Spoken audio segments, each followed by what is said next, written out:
एक general perception जो students ने बना लिया है वो ये है कि रेस्पिरेशन का मतलब सिर्फ हवा को अंदर ले जाना और वापस बाहर निकाल लेना है। और जब भी इसकी डेफिनेशन आ जाती है तो बच्चे जस्ट ब्रीदिंग की डेफिनेशन करके आ जाते हैं, जो कि एक करेक्ट डेफिनेशन नहीं है। So true concept of respiration क्या है, आज की इस वीडियो में हम डिटेल में डिस्कस करने जा रहे हैं। आज की इस वीडियो जो लेक्चर है, इसके जो इम्पोर्टेंट पॉइंट हम डिस्कस करेंगे वो है व्हाट इज रेस्पिरेशन। आपको इन जनरल रेस्पिरेशन का पता होना चाहिए। ब्रीदिंग और रेस्पिरेशन में डिफरेंस क्या है, सेलुलर रेस्पिरेशन किसको कहते हैं, और वो कौन सी रेस्पिरेशन की टाइप है जिसको एनर्जी की जरूरत होती है। यानी आप में अगर एनर्जी नहीं है तो वो रेस्पिरेशन हो भी नहीं पाएगी। और इन जनरल रेस्पिरेशन एनर्जी कैसे पैदा करती है और इसकी जरूरत क्यों पेश आई। स्टार्ट करते हैं हम आज के अपने इस वीडियो लेक्चर का। सबसे पहले तो हम इसमें डेफिनेशन करने जा रहे हैं रेस्पिरेशन की। जाहिर है आपसे अगर एक्सटेंसिव क्वेश्चन पूछा जाता है या व्हाट इज रेस्पिरेशन पूछा जाता है तो फिर आपको डेफिनेशन और इसके लेवल या इसकी टाइप्स का पता आना जरूरी है। ये वो उसकी जो एग्जैक्ट डेफिनेशन है प्रोसेस ऑफ रेस्पिरेशन की। जब भी आपसे पूछा जाएगा डिफाइन रेस्पिरेशन या व्हाट इज रेस्पिरेशन तो ये आपने डेफिनेशन करनी है। डेफिनेशन क्या है कि respiration is the universal process. यहां पर ये वर्ड बहुत इंपॉर्टेंट है कि इसको हमने यूनिवर्सल प्रोसेस क्यों कहा। इससे पहले आपने फोटोसिंथेसिस पढ़ा है। फोटोसिंथेसिस एक यूनिवर्सल प्रोसेस नहीं है, वो सिर्फ और सिर्फ फोटोसिंथेटिक ऑर्गेनिज्म में मिलेगा। जबकि रेस्पिरेशन ये वाहिद ऐसा प्रोसेस है जो कि तमाम लिविंग ऑर्गेनिज्म में पाया जाता है, because it is found in all living organism. कोई लिविंग ऑर्गेनिज्म ऐसा नहीं है जिसमें रेस्पिरेशन ना हो, क्योंकि जिंदगी की बुनियादी खसूसियात जो जिंदगी को डिफाइन करती हैं उसमें हम रेस्पिरेशन को भी कहते हैं कि लिविंग ऑर्गेनिज्म कैन रेस्पायर। तो ये एक यूनिवर्सल प्रोसेस है। नंबर वन, हम इस डेफिनेशन को सेगमेंट में तोड़ लेते हैं। पहला सेगमेंट इसका क्या है कि रेस्पिरेशन एक यूनिवर्सल प्रोसेस है। दूसरा, इसमें होता क्या है, by which organism break down complex compound containing carbon. यानी इसमें हमेशा जो चीज तोड़ी जाएगी वो क्या होंगे, कॉम्प्लेक्स कंपाउंड होंगे कंटेनिंग कार्बन, चाहे वो कार्बोहाइड्रेट यानी ग्लूकोज हो, चाहे वो फैटी एसिड्स हो, चाहे वो प्रोटीन्स हो। तो हमेशा ये एक यूनिवर्सल प्रोसेस है, इसमें ऑर्गेनिज्म तोड़ेंगे, लिहाजा ये कैटाबोलिक रिएक्शन है। कॉम्प्लेक्स कंपाउंड कंटेनिंग कार्बन किस तरीके से, in a way that allow the cell, इस तरीके से तोड़ेंगे जो सेल को इस बात की इजाजत देगा टू हार्वेस्ट, ताकि उसमें से निकाल सके मैक्सिमम ऑफ यूजेबल एनर्जी। ये यूजेबल एनर्जी क्या होती है, यूजेबल एनर्जी हमारी एनर्जी करेंसी है, दैट इज कॉल्ड एटीपी। हम एटीपी के अलावा एनर्जी इस्तेमाल नहीं कर सकते। एनएडीएच की एनर्जी को हमारे सेल डायरेक्टली इस्तेमाल नहीं कर सकते अनलेस वो एटीपी में कन्वर्ट हो थ्रू द रेस्पिरेटरी चेन। सो यहां पर देखेंगे कि हमारे पास एक कॉम्प्लेक्स ऑर्गेनिक कंपाउंड है ग्लूकोज। तो ये रेस्पिरेशन एक प्रोसेस है जो कि ऑर्गेनिज्म को, इस ऑर्गेनिज्म जिसमें ऑर्गेनिज्म क्या करते हैं, इस कॉम्प्लेक्स ऑर्गेनिक कंपाउंड को तोड़ते हैं और ये सेल को इस काबिल बनाता है कि उसमें से क्या निकाले, मैक्सिमम ऑफ यूजेबल एनर्जी। चाहे वो एनारोबिक वे से 2 एटीपी निकलेंगे और एरोबिक वे से कितने निकलेंगे, 30 to 32 एटीपी निकलेंगे। तो सो जब भी आपसे डेफिनेशन पूछी जाए व्हाट इज रेस्पिरेशन तो आपने यही बताना है कि यूनिवर्सल प्रोसेस है जिसके जरिए ऑर्गेनिज्म तोड़ते हैं, ब्रेक डाउन करते हैं complex compound that contain carbon in a way, इस तरीके से that allow cell, in a way mean aerobic और एनारोबिक दोनों में से किसी एक तरीके से तोड़ेंगे, in a way that allow cell, जो सेल को इजाजत देता है टू हार्वेस्ट मीन उसमें से निकाल सके मैक्सिमम ऑफ यूजेबल एनर्जी। अब सवाल पैदा होता है कि इस रेस्पिरेशन की जरूरत क्यों पेश आई। तो कोई भी लिविंग ऑर्गेनिज्म है उसको जिंदा रहने के लिए एनर्जी चाहिए, क्योंकि हम कहते हैं कि जिंदगी का दारोमदार ही किस पर होता है, रिएक्शंस पर होता है, मेटाबॉलिज्म पर होता है। तो जब तक आपके जिस्म में मेटाबॉलिज्म है तो आप जिंदा हैं। तो ये मेटाबॉलिज्म जो है इसमें एनर्जी पैदा भी होगी और एनर्जी जो है वो यूज भी होगी। तो बहुत से हमारे मेटाबॉलिक रिएक्शन ऐसे हैं जिनको करने के लिए हमें एनर्जी चाहिए। जैसे मुझे बजाते खुद सांस लेने के लिए भी एनर्जी चाहिए। इसी तरह से मेरे ब्रेन को 24 घंटे काम करने के लिए मैक्सिमम एटीपी, सबसे ज्यादा एनर्जी ब्रेन आपका इस्तेमाल कर रहा है। मेरा दिल हमेशा पंप कर रहा है, तो दिल की पंपिंग के लिए भी आपको क्या चाहिए? एनर्जी चाहिए। मैं बोल रहा हूं तो उसके लिए भी मुझे एनर्जी चाहिए। मैं सुन रहा हूं तो इसके लिए भी मुझे एनर्जी चाहिए। इवन कि मैं बिल्कुल ऐसे बैठा हूं तो यहां पर भी मेरी कुछ ना कुछ एनर्जी इस्तेमाल हो रही है, जो मेरा ब्रेन, हार्ट और बाकी प्रोसेस यूज कर रहे हैं। सो यही इसकी नीड है कि all organism need energy to carry out their vital activities. कौन कौन सी वाइटल एक्टिविटीज हैं? बहुत सी हैं। इंटरनल जो हमारा मेटाबॉलिज्म चल रहा है, उसमें बहुत से इंपॉर्टेंट प्रोसेस हो रहे हैं जिसमें एनर्जी चाहिए होती है, और इनमें वाइटल एक्टिविटी में ब्रेन की फंक्शनिंग के लिए आपको एनर्जी चाहिए। सबसे ज्यादा एटीपी आपका ब्रेन यूज कर रहा है हार्ट की पंपिंग के लिए। ये सारी वाइटल एक्टिविटी है। This energy is provided by, ये एनर्जी कहां से मिलेगी? ये एक्चुअली फिनोमेना ऑफ रेस्पिरेशन से मिलेगी। और रेस्पिरेशन का जो बिल्कुल फेज जिसको हम कहते हैं एरोबिक रेस्पिरेशन, वो सबसे ज्यादा एनर्जी प्रोवाइड कर रहा होता है। अब हम देखते हैं कि रेस्पिरेशन की कौन सी टाइप्स हैं, कितने लेवल पर हो सकती है। तो इन जनरल रेस्पिरेशन का मतलब क्या है कि हमने क्या करना है रेस्पिरेशन में? एक्चुअली सेल ने, ये एक प्रोसेस है जिसमें जो ऑर्गेनिज्म तोड़ेंगे कॉम्प्लेक्स कंपाउंड कंटेनिंग कार्बन, वो टूटेंगे कहां पर? चूंकि basic structural and functional unit क्या है? सेल, तो सेल के अंदर ही टूटेंगे। अब इस सेल के अंदर हमने किसको तोड़ना है? ग्लूकोज को तोड़ना है। तो अब ये यूनिवर्सल प्रोसेस है जो ऑर्गेनिज्म को इस काबिल बनाता है कि वो इस कॉम्प्लेक्स सी चेन जो कंपाउंड है उनको तोड़े, और सेल को इस काबिल बनाए कि इस ग्लूकोज या ऑर्गेनिक कंपाउंड से मैक्सिमम ऑफ एटीपी निकालें।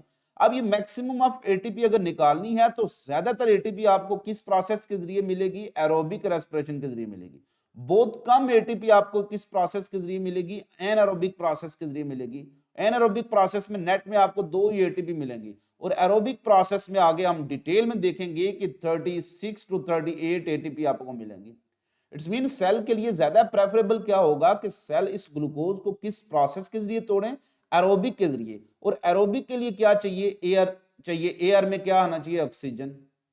लिहाजा सेल के अंदर सेल को इस काबिल बनाने के लिए कि इस ग्लूकोज या किसी भी ऑर्गेनिक कंपाउंड से मैक्सिमम एनर्जी निकालें, हमें किसकी जरूरत होगी? ऑक्सीजन की जरूरत होगी। और ये ऑक्सीजन कहां से चाहिए? एयर से चाहिए। लिहाजा इस सेल को इस काबिल बनाने के लिए कि वो इस फूड मॉलिक्यूल को जलाकर कंप्लीट ऑक्सीडेशन के जरिए मैक्सिमम एनर्जी निकाले, हमें इसको क्या सप्लाई करने के लिए पड़ेगी? ऑक्सीजन। और इसी प्रोसेस के दौरान क्या पैदा होगी? Carbon dioxide. लिहाजा कोई एक ऐसा इसकी टाइप आनी चाहिए, एक ऐसा इसका फेज आना चाहिए जिसमें हम हवा अंदर लेके जाएं, और वो हवा हमारी ब्लड के थ्रू कहां तक पहुंचेगी? सेल। तो सेल तक कहां, किसके जरिए पहुंचेगी? ब्लड के थ्रू। तो पहला तो जरूरी है कि हम इस हवा को कहां तक पहुंचाएं? ब्लड तक पहुंचाएं। फिर ब्लड आगे उसको लेकर सेल तक जाएगा, और वहां पर जो हमारा रेस्पिरेशन का मेन मकसद है ना, कि रेस्पिरेशन का क्या मकसद है? एनर्जी पैदा करना, तो वो पूरा हो।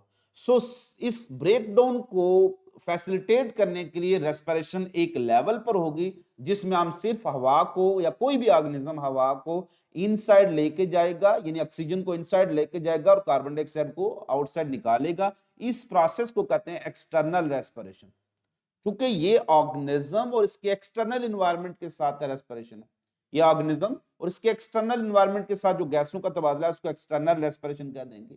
और दूसरी होगी इंटरनल रेस्पिरेशन, जिसमें सेल एक्चुअली क्या करेगा? वो अपने इंटरनल इन्वायरमेंट ब्लड के साथ गैसों का तबादला करेगा, और फिर उस ऑक्सीजन को इस्तेमाल करते हुए फूड मॉलिक्यूल को तोड़कर एनर्जी निकालेगा। तो सो types of respiration, respiration 2 level पर हो रही है। एक वो लेवल जो कि एक ऑर्गेनिज्म के सतह पर है, जैसे मैं सांस अंदर लेके जा रहा हूं, वापस बाहर निकाल रहा हूं, तो ये एक्सटर्नल रेस्पिरेशन होगी। इस रेस्पिरेशन में कोई केमिकल रिएक्शन नहीं होता और एनर्जी यूज होती है। अगर मेरे पास इतनी भी एनर्जी नहीं है तो मुझे फिर वेंटिलेटर पर शिफ्ट किया जाता है, जिसके थ्रू ऑक्सीजन अंदर और बाहर निकाली जाती है।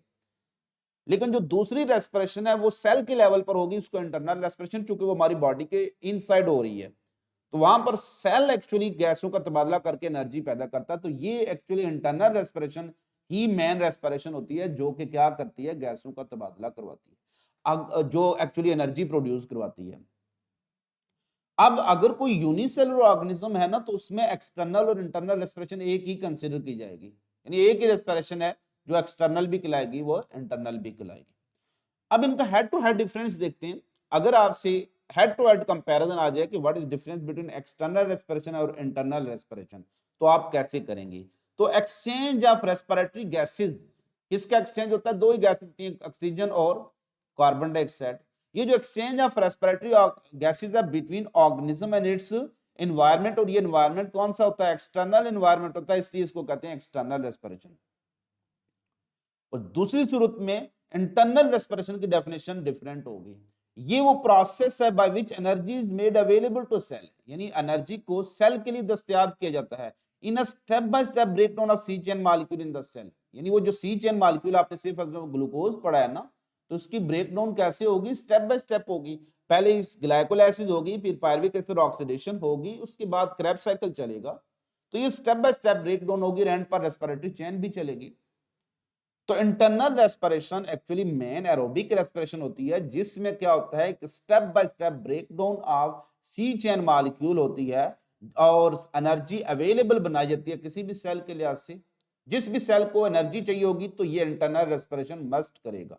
ब्रेन सेल में सबसे ज्यादा रेस्पायर करेंगे, सबसे ज्यादा एनर्जी उनको चाहिए होगी। तो ये एक्सटर्नल रेस्पिरेशन जो होती है वो एक्चुअली गैसों के तबादले को कहते हैं, इसलिए इसको कहेंगे it is called gases exchange at organism level, या इसको कहेंगे ब्रीदिंग अम्ल तनफ्फुस, इसी को कहेंगे वेंटिलेशन। चूंकि हम हवा अंदर लेके जा रहे हैं वापस बाहर निकाल रहे हैं, तो इसको कहते हैं वेंटिलेशन। और it is also called mechanical respiration, चूंकि इसमें कोई काम नहीं हो रहा, जस्ट मैकेनिकल, हवा अंदर जा रही है और बाहर निकल रही है। जबकि इंटरनल रेस्पिरेशन को हम सेलुलर रेस्पिरेशन और केमिकल रेस्पिरेशन कहेंगे। इसलिए अगर आपसे शॉर्ट क्वेश्चन आ जाए व्हाट इज सेलुलर रेस्पिरेशन, तो ये वाली डेफिनेशन करनी है, a process by which energy is made available to cell in a step by step breakdown of C chain molecule in the cell. जबकि जो इन जनरल रेस्पिरेशन की definition हम already पढ़ चुके हैं कि वो यूनिवर्सल प्रोसेस है, जो कि जिसमें ऑर्गेनिज्म क्या करते हैं, कॉम्प्लेक्स ऑर्गेनिक मॉलिक्यूल को तोड़ते हैं ताकि सेल को इस काबिल बनाया जाए कि उस ऑर्गेनिक मॉलिक्यूल में से मैक्सिमम ऑफ यूजेबल एनर्जी यानी एटीपी निकाली जाए। सो एक्सटर्नल रेस्पिरेशन एक मैकेनिकल प्रोसेस है, इसमें कोई केमिकल रिएक्शन नहीं होता, जस्ट गैसों का तबादला होता है। जबकि ये जो इंटरनल रेस्पिरेशन होता है ये केमिकल प्रोसेस है, और इसको एसेंशियली हम ऑक्सीडेशन कहते हैं, क्योंकि ऑक्सीडेशन होगी, ऑक्सीजन इस्तेमाल होगी और कार्बन डाइऑक्साइड बनेगी। कोई भी फूड मॉलिक्यूल आप इस्तेमाल कर रहे हो ना, अगर उसकी कंप्लीट ऑक्सीडेशन होगी तो उसमें ऑक्सीजन इन्वॉल्व होगी, और वो किस में कन्वर्ट हो जाएगी? कार्बन डाइऑक्साइड, और आपको क्या मिलेगी? एनर्जी, और साथ ही क्या जनरेट होगा? पानी, जो ऑक्सीडेशन की आप जनरल इक्वेशन पढ़ते हैं। So external respiration uses ATP, ये वो एनर्जी इस्तेमाल करती है। इसलिए मुझे सांस लेने के लिए एनर्जी चाहिए, मुझे सांस लेने के लिए एनर्जी चाहिए। अगर मेरे पास एनर्जी नहीं है, मैं बहुत बीमार पड़ गया हूं, कमजोर हो गया हूं, तो मैं ये सांस भी नहीं ले पाऊंगा। उस वक्त उस मशीन जो कि वेंटिलेशन या सांस जारी करवाएगी उसको वेंटिलेटर कहते हैं। हम कहते हैं ना मरीज आखिरी दम पर है, बहुत ज्यादा लागू हो चुका है, इसको वेंटिलेटर पर शिफ्ट किया जाए। चूंकि वो इसके पास इंटरनल रेस्पिरेशन नहीं हो रही है, बहुत कम हो रही है। इंटरनल रेस्पिरेशन क्यों नहीं हो रही है? उसकी डिफरेंट रीजन होती है, एंजाइम्स फैक्टर होते हैं, इंसान बीमार है, बहुत से फैक्टर्स होते हैं। तो अगर आपकी इंटरनल रेस्पिरेशन सही नहीं होगी, आपको एनर्जी नहीं मिलेगी और आप एक्सटर्नल रेस्पिरेशन भी नहीं कर पाएंगे। तो एक्सटर्नल रेस्पिरेशन फैसिलिटेट करती है इंटरनल रेस्पिरेशन को, और इंटरनल रेस्पिरेशन फैसिलिटेट करती है एक्सटर्नल रेस्पिरेशन को, और दोनों एक दूसरे पर इंटरडिपेंडेंट है। जबकि जो एटीपी प्रोड्यूस करेगी वो क्या होगी? Internal respiration. तो मेन जो आपको एनर्जी दे रही है वो इंटरनल रेस्पिरेशन या सेलुलर रेस्पिरेशन है, लेकिन उसके लिए जो रिक्वायरमेंट है ऑक्सीजन वो प्रोवाइड करना और कार्बन डाइऑक्साइड वापस निकालना, वो कौन कर रही है? External respiration. So external respiration only facilitate the gases exchange, और जबकि इंटरनल रेस्पिरेशन उन गैसों का इस्तेमाल करते हुए एनर्जी निकाल रही होती है। सो ये स्टेप बाय स्टेप ब्रेकडाउन है जो हमने डिस्कस किया, इसको डिटेल में डिस्कस किया कि पहले ग्लाइकोलाइसिस होती है, फिर क्रेब्स साइकिल, और फिर इलेक्ट्रॉन ट्रांसपोर्ट चेन जो कि एक इंटरनल रेस्पिरेशन है। ये बाद में हम डिटेल में भी डिस्कस करेंगे। सो आज का जो हमारा लेक्चर है यहाँ तक खत्म होता है कि what is the respiration. Respiration के दो बड़े लेवल कौन से हैं? एक है ऑर्गेनिज्म के लेवल पर और एक सेल के लेवल पर। ऑर्गेनिज्म के लेवल पर जो रेस्पिरेशन है उसको हम ऑर्गेनिज्मिक रेस्पिरेशन, उसको ब्रीदिंग, उसको वेंटिलेशन, उसको मैकेनिकल रेस्पिरेशन कहेंगे। जबकि सेल के लेवल पर जो रेस्पिरेशन है उसको हम कहते हैं सेलुलर रेस्पिरेशन या केमिकल रेस्पिरेशन, जो कि एनर्जी प्रोड्यूस करती है। अगर आपको ये वीडियो पसंद आई है तो ज़रूर उसको लाइक कर दें, कमेंट सेक्शन में अपने क्वेश्चन ज़रूर पूछा करें और अगर आप ये वीडियो देख रहे हैं यूट्यूब चैनल पर तो मेरे चैनल को अगर सब्सक्राइब नहीं किया तो आप सब्सक्राइब कर लें। अपना बहुत ज़्यादा ख्याल रखिएगा, खुश रहिएगा, खुश रखिएगा, दुआ में याद रखिएगा, फिर मिलेंगे चलते-चलते।